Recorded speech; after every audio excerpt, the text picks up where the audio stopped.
Welcome to the Lavish Leader, Unveiling Wisdom, a podcast by the Lavish Group.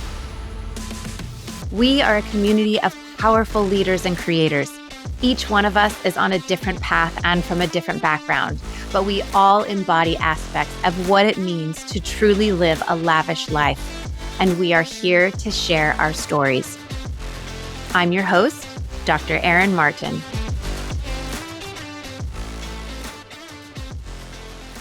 Welcome, everyone. I am here today with our badass guest, Miss Ashley Gordon.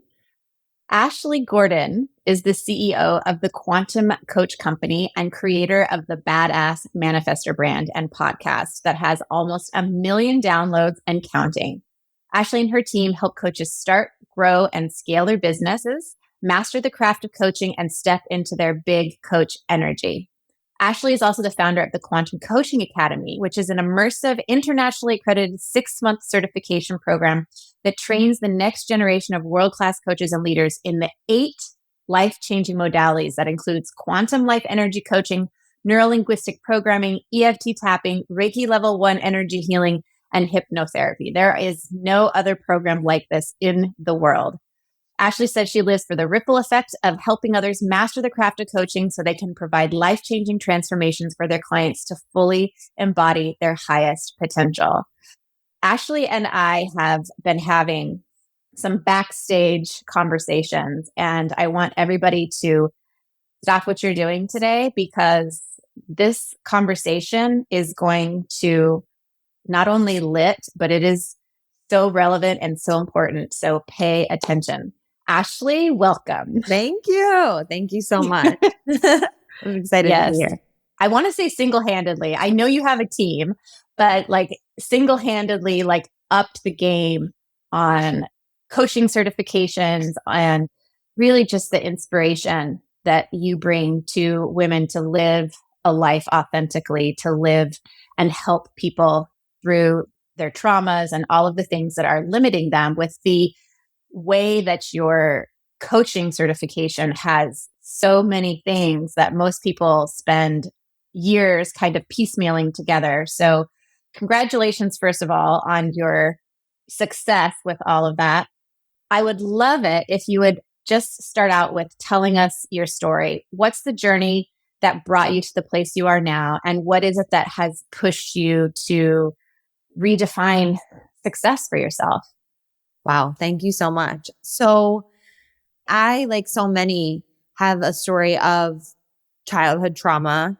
My mom had Crohn's disease. So she had addiction because she was always taking pain medicine to be out of pain, and it put her in a really bad situation. And my whole childhood, basically, I was her mother, right? Like I was the fixer. I was always trying to make sure she was okay.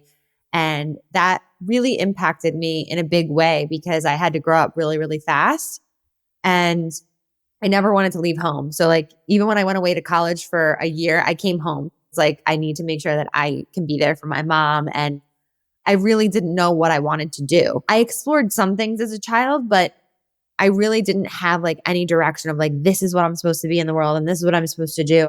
I knew that I liked taking care of my mom. I knew I liked taking care of people. It felt like my duty to do that. I came to this planet and that was my mission and that was what I was doing, even as a child.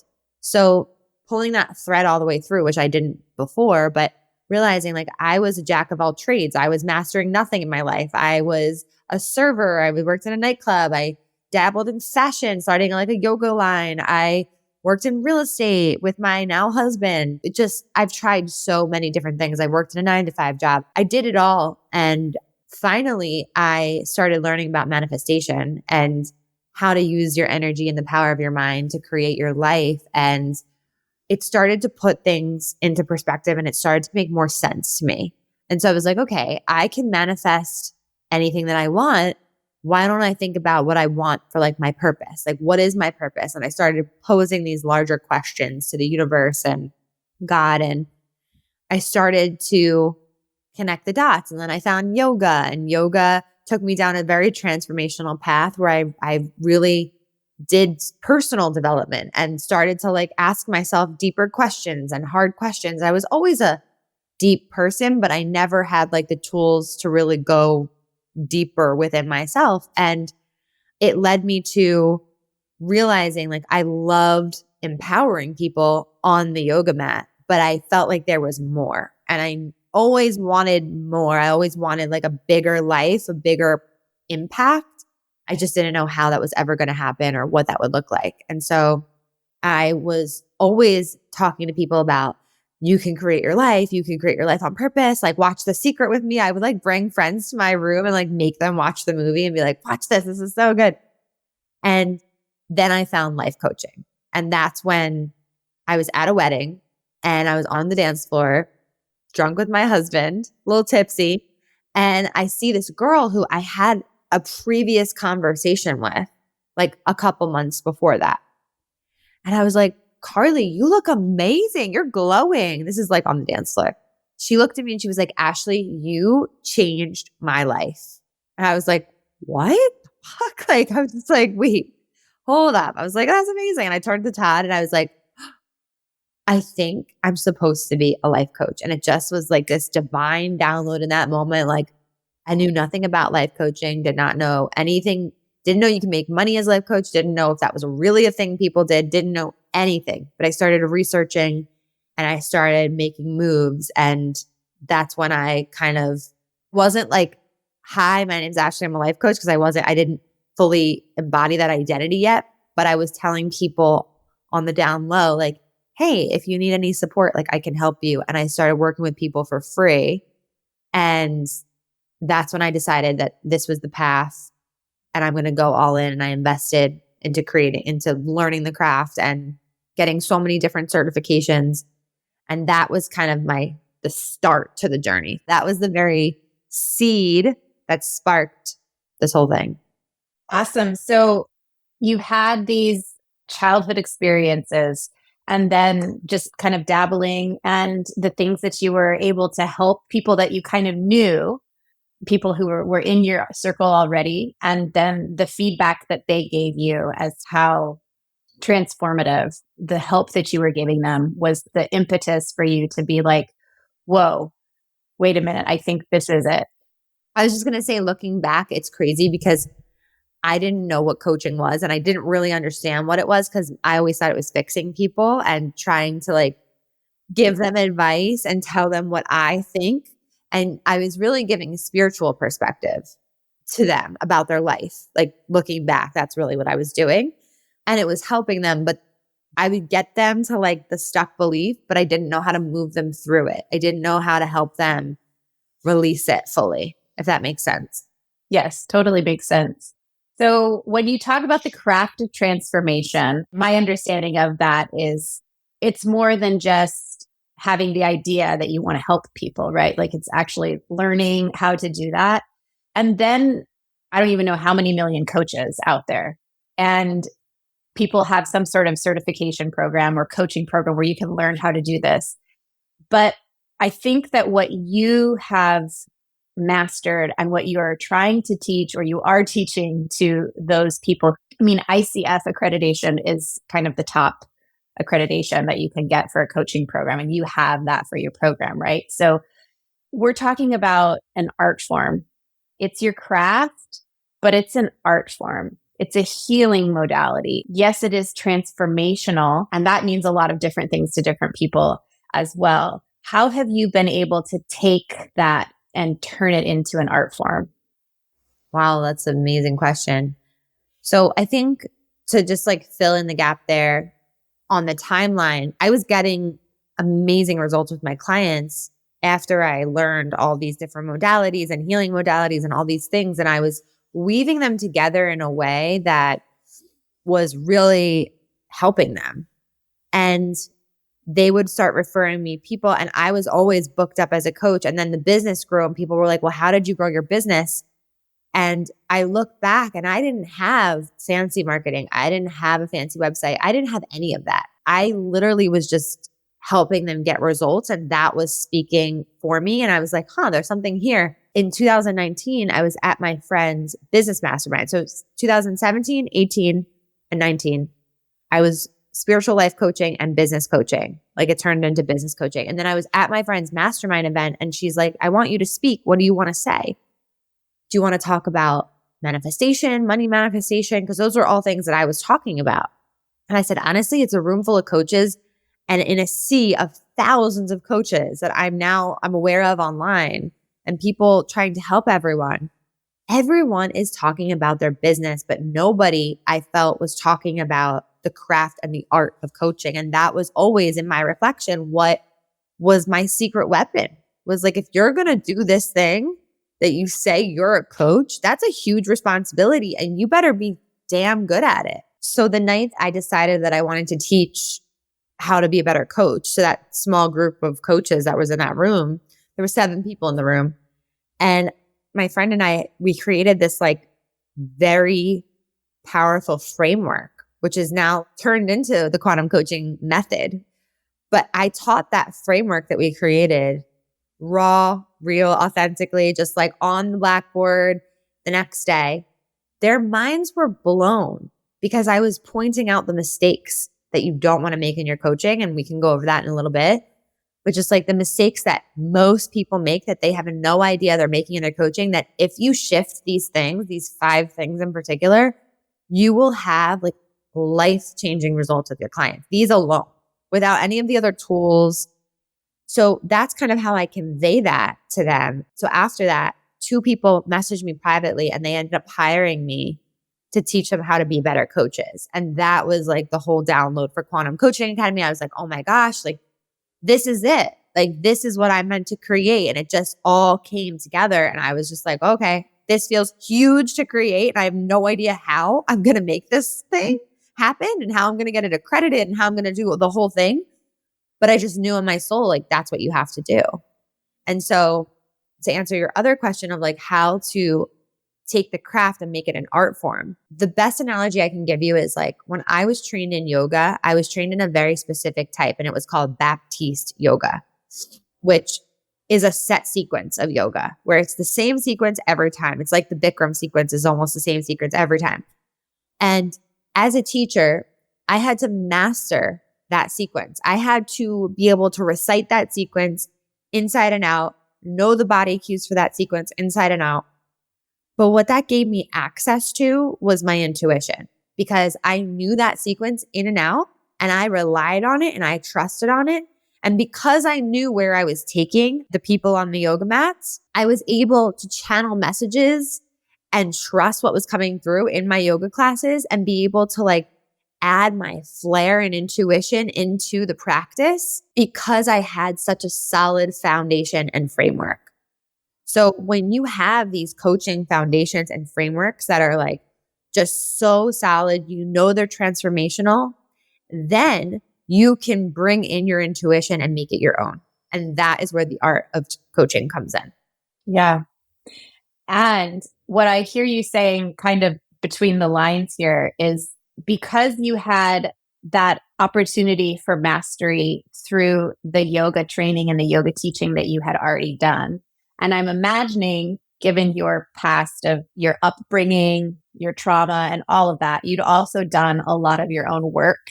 So you were in that place of receptivity to not only to be able to master something, but to be allowing that intuition to flow, to be able to trust it, which is another huge thing. Like people get intuitive downloads all the time, but they don't trust it. They don't follow it. They don't pay attention to it. That really is probably for the coaching. I imagine as people go through your coaching program, that is an opportunity for them to begin to master themselves as well.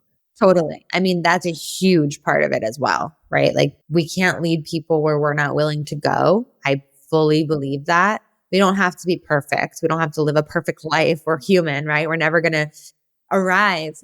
And as long as we're doing our work, we have the capacity to hold space for other people.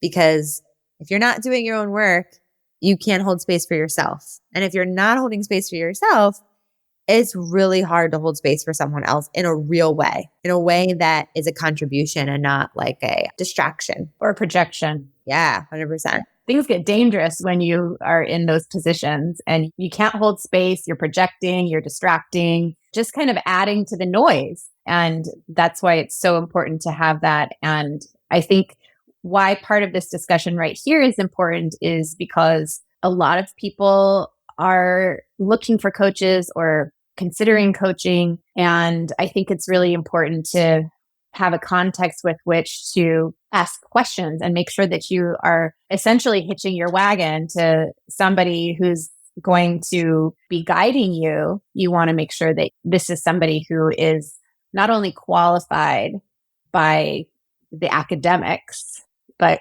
somebody who is qualified by experience to have that honor to be in that space with you.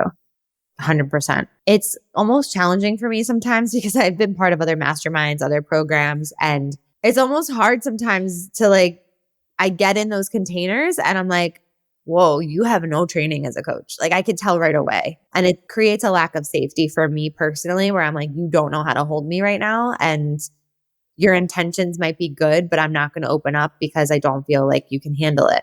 That is such a huge point, Ashley. And I have to say that a lot of the people that listen to this podcast are highly successful, powerful women. And I have experienced what you just said myself, where I've been in a position where I'm like supposed to be in this kind of relationship with someone else. And I'm like, I am certain that you can't hold me. So that's where like safety is a big thing. And when you have a big, I want to say a big personality, of a big spirit, you have this energy, you have to have somebody that can hold that for you. And for the high achieving big people like that, like you and I, you've got to look for that. Otherwise, not only is it a waste of time, but I mean, it's a waste of all sorts of resources, right? So, yeah. Well, I love where this conversation is right now.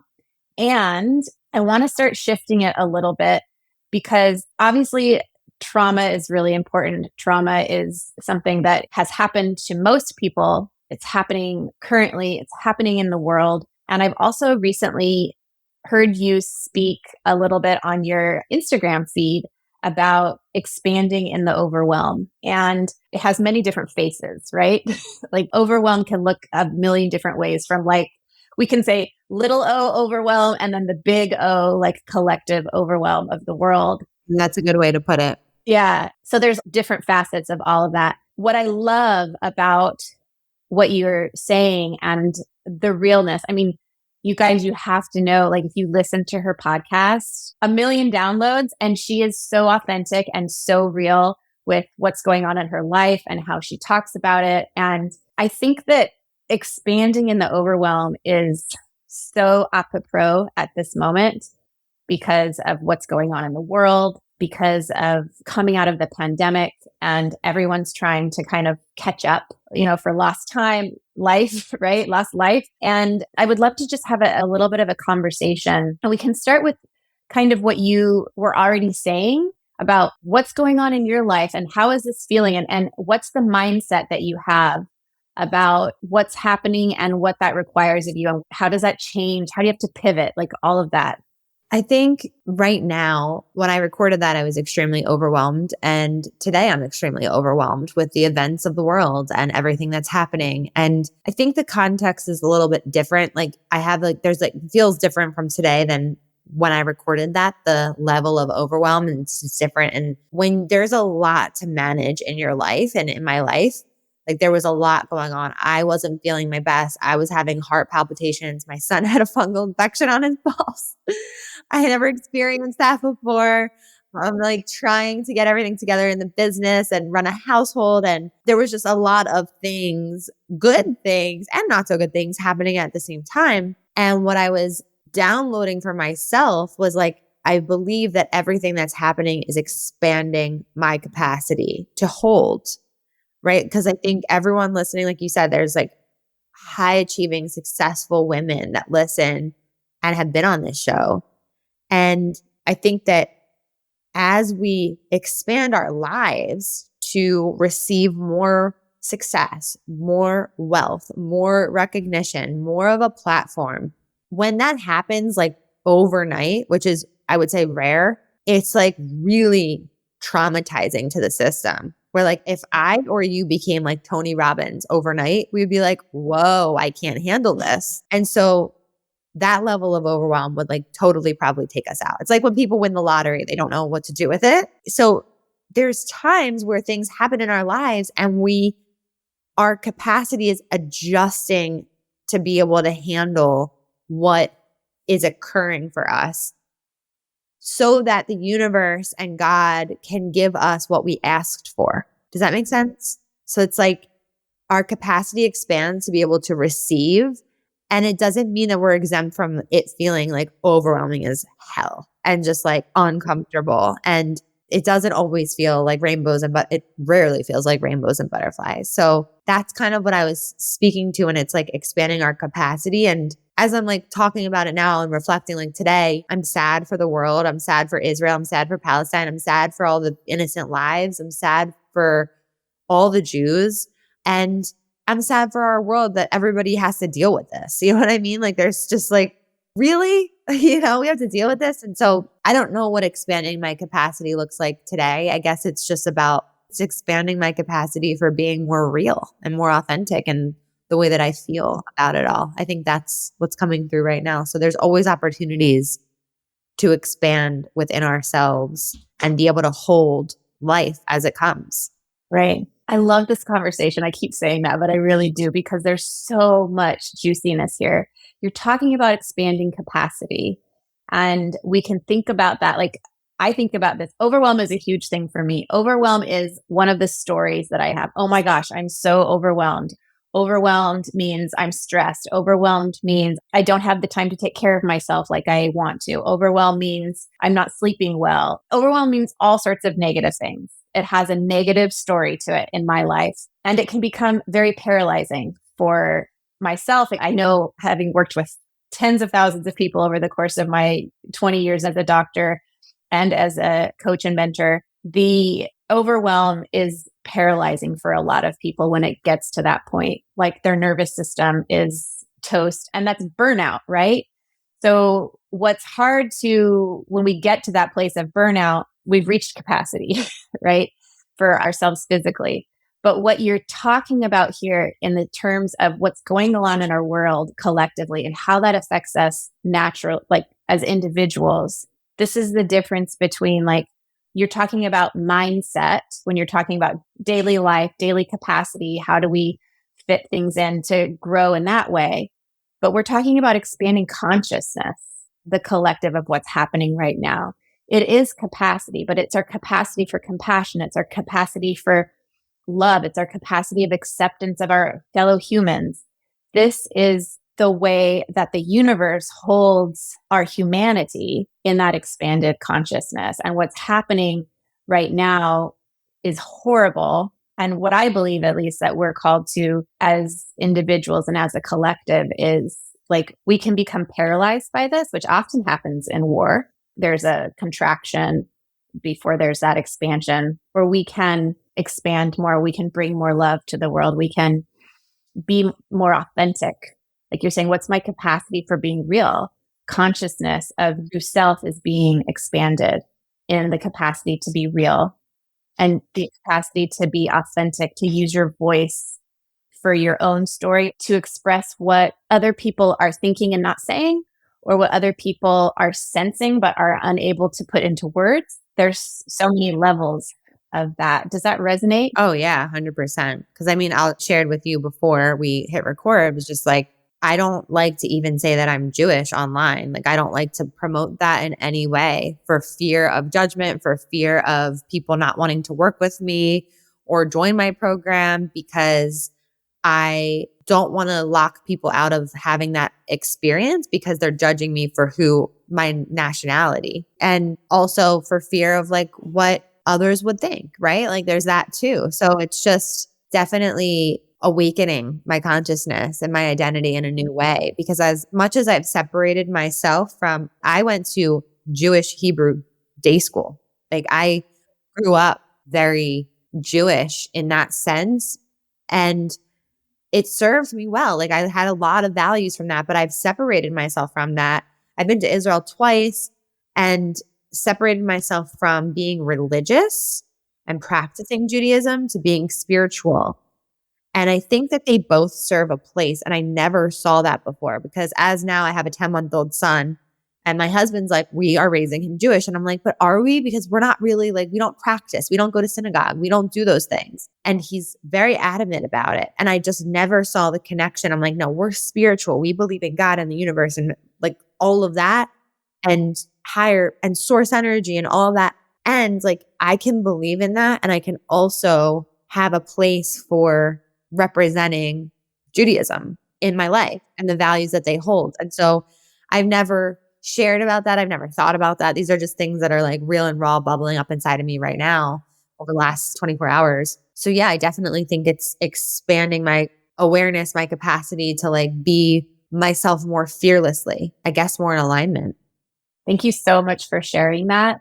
And I think I can definitely relate. I will just share with you, my mother's whole side of the family is Jewish, and my mother's parents converted to Christianity. And so there was this huge separation within their family. And then my father's father was a Protestant minister. So I was raised very conservative Christian and very indoctrinated, if you will. And I have separated myself over the course of my adult life as well from those religious, what I would call dogma, to being exactly what you said. I'm a very spiritual person. I've gone to Theologic Institute. I have studied metaphysics, all of that stuff, which my family would probably call New Age in a very negative connotation. And when I switched from just practicing medicine to really wanting to go in and helping empower women, and spirituality was such a huge part of that, I was very afraid of not only what my family was going to say, but what my colleagues within the scientific community were going to say. I mean, so many different facets of worry and really questioning how real to my identity could I be publicly. And what I found was that I wasn't going to be truly happy until I could be myself unapologetically. And the people who supported me and came along with me were going to be the ones that kind of rose up with me. And those who fell away, it was going to have to be okay with me, because me being inauthentic, there's a, what's the cost benefit ratio there? At some point, it doesn't pan out. And so I made that decision. And what I found was I was blown away, surprised by the people who supported me that I thought, oh man, like my grandmother, who is still alive. She's 88 years old. She was the wife of my grandfather, who was a pastor. And my grandmother was also an ordained minister. She went to seminary and did all of that. But just last summer, she came to my house and stayed with me for a month. And sitting at our kitchen table, I had just finished Theologic Institute. And I was just had a very real conversation with her about who I believed God to be. And it was very different from my Christian upbringing. And what she shared with me was that she had always believed everything that I said. She would say to people when they pastored churches and stuff, she said she would say to the youth, you have God inside of you, go create. And people never really got it.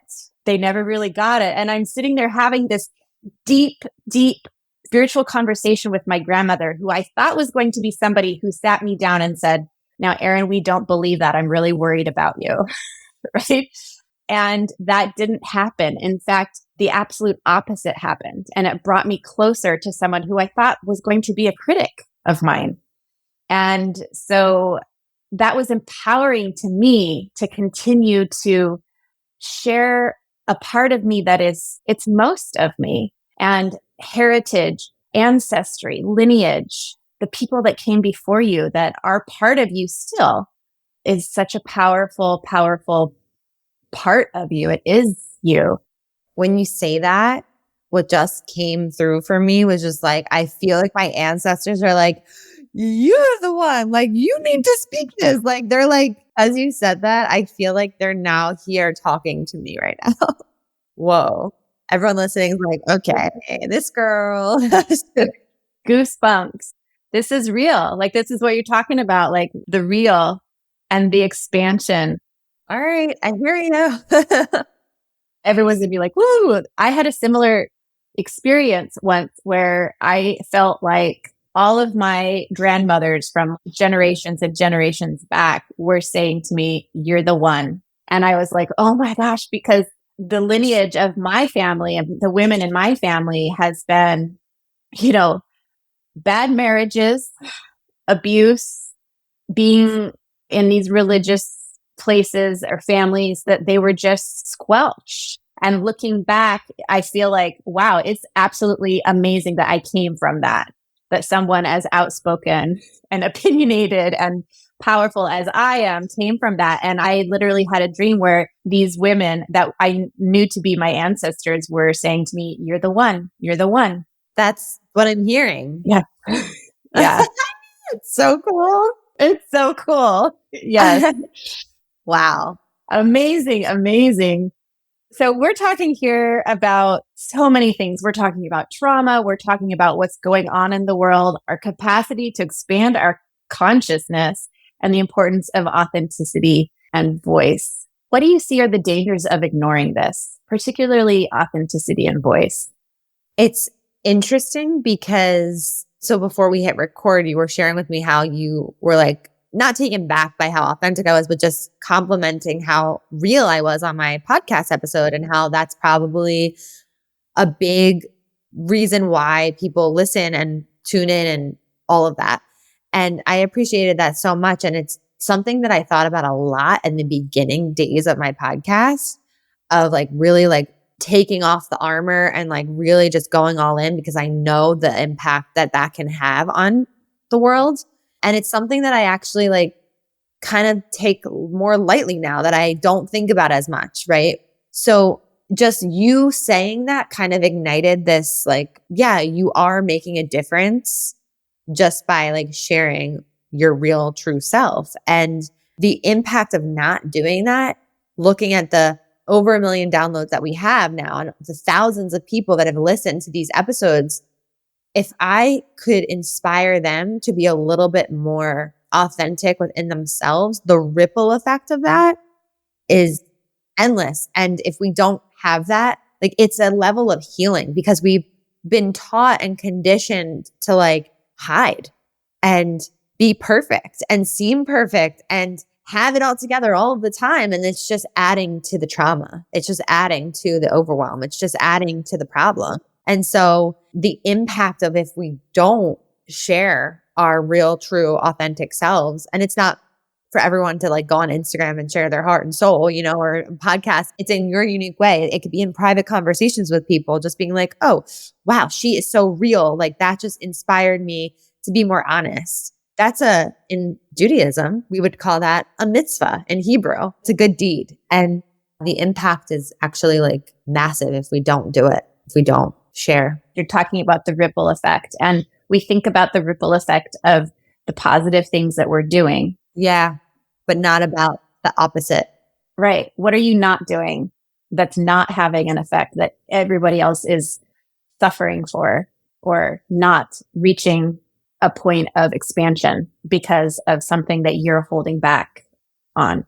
And of course, we can't force other people to do things, but there's a place of like in my lineage of spiritual teaching, involution always precedes evolution. And that is a spiritual law. So going in and being in the inquiry of one's identity, being in the inquiry of what is the way to authentically be in life, including our actions, our words, our contributions, our service, all of that, our business, for sure. That involution, that inner work of that, and that what comes out of that is the evolution of an identity, of a person, of the ripple effect, of the next iteration, the next level, the next plane, the next quantum leap. The next quantum leap. Absolutely. I was talking about this with my husband last night because he's often very hard on himself, as many of us are, and always thinks he could be doing more, doing more, doing more. And he works in real estate. He's like, I have so many million-dollar buyers I could be calling. I should be calling them. I should be calling them. I should be doing these things. And I help him try to understand like where that comes from. Like that story, like you said, like my story's overwhelmed. Like, where does that come from? What's the root of that? And then once we get to the root of that, how can we heal that? Because healing that story and that lack mentality, like I could be, or I should be, or I'm not doing enough, I'm not enough, and I'm not worthy if I'm not performing, and I'm not all of that, healing that. I was like, that is your next level. Don't worry about the buyers, right? The buyers, like that's not it. Like working in this like physical plane is not it. It's the involution. It's working on that inner belief, that inner identity to come out on the other side of that and heal what's there. You can't even fathom the business that's coming your way or the buyer. You know what I mean? Like, you're going to have to try so hard and it's not going to feel like this. Yeah, I totally know. And I would add to that, like the involution is like, do the healing. What is that? And healing is really just the revealing of truth. So the involution gets to the, what's the belief here? What's really going on? What is this going back to? Is there a trauma? Is there something?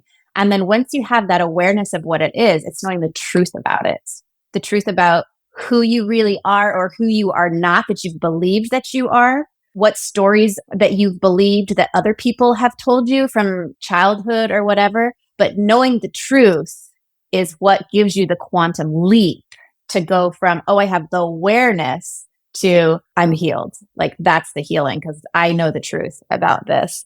And that's when people have the aha moments and you're just like someone who's sitting there with them as a guide. You're just like, oh, this is so good. This is why we do what we do. This is why we do what we do. Yes. You said that so powerfully. I love everything that you just said. And it's so true. And that's where like the fixer in me comes in, where I'm like, I want you to get excited about this. You know what I mean? Like we're uncovering something here. Get excited. Like I dork out and geek out on it. Yeah, sometimes it doesn't feel exciting to people. I mean, I remember for myself, it's like, yeah, we show up. We show up to do the hard work. And it can be exciting, especially for people that are on the other side that are helping because they have a sense. They can sense the momentum. They can sense that something is coming. They can sense that you're on the verge of a discovery. And for us that are on the side of breaking through, like we've come up against that wall of fire and we're coming up against it again and again, and we're just trying to get through it. We're like, lady, shut up. I am not excited about this. This is hard work. But we keep doing it because we know that we will get through it. We will. And that's why we're here, like to do that. Like we're here to uncover what we're meant to uncover, the truth. And that's also what I was saying to him last night. It was just like, get excited about this because this isn't just about this lifetime. Absolutely. That's the truth of it. This is a question that I've just recently started asking my guests because every single one of us has come through so much and we have evolved and shapeshifted and all sorts of things. And who we are now is not who we used to be. And the things we hold valuable now are not, in large part, usually what we held valuable 5 years ago, even a year ago, let alone 30 years ago. And the truths that we have for ourselves and of ourselves are different as we come into a place of consciousness, of understanding source, of understanding spirit, of understanding, like what you just said, this isn't just about this lifetime. We understand our eternality. So what is the truth of us now is, yes, it's a big question. And it's also just a like, what is the truth of me now? It might be in this moment. It might be a bigger picture. And the truth of me right now is I'm just going to get through this day. I don't know what it is. It doesn't have to be a big, giant thing, but it's just a centering question. Like, what's the truth of you now, Ashley? What I just discovered about myself yesterday and today, and as you're saying this, it's just like, you have to say this. I'm like, okay, I'm a protector. Like, I don't know why that's just like coming in right now. I'm a protector. And that's the truth of me right now. And what I realized yesterday as I was exploring this part of me, I have a guide with me like forever. Like it's always been with me. That is like their mission is to keep me as this protector. So it's like a double-edged sword in a way to be a protector because I'm like, I want to protect and shield the people in my life. And like, I have this like mentality, like, come at me, like I can protect. But like, also, I protect myself from being vulnerable, I think, in different ways and being held in different ways. So I don't know if that makes sense, but that's my truth right now is like, I'm a protector and I just discovered that about myself and I need to explore it more. I get to. Yeah. A little involution is in order. Yeah. Wonderful. I'm like being a protector of other people, of myself. And what it sounds like is you're also in the inquiry of what does this actually mean and how far do I take this in a How way, can I use right? it? Yeah. How can I use it? Yeah. And this idea, as you said that, I was like, ooh, being a protector. I mean, I have 3 children myself. And of course, most mothers are in, like, we have this protector aspect of us, right? But I'm thinking of the importance of holding space.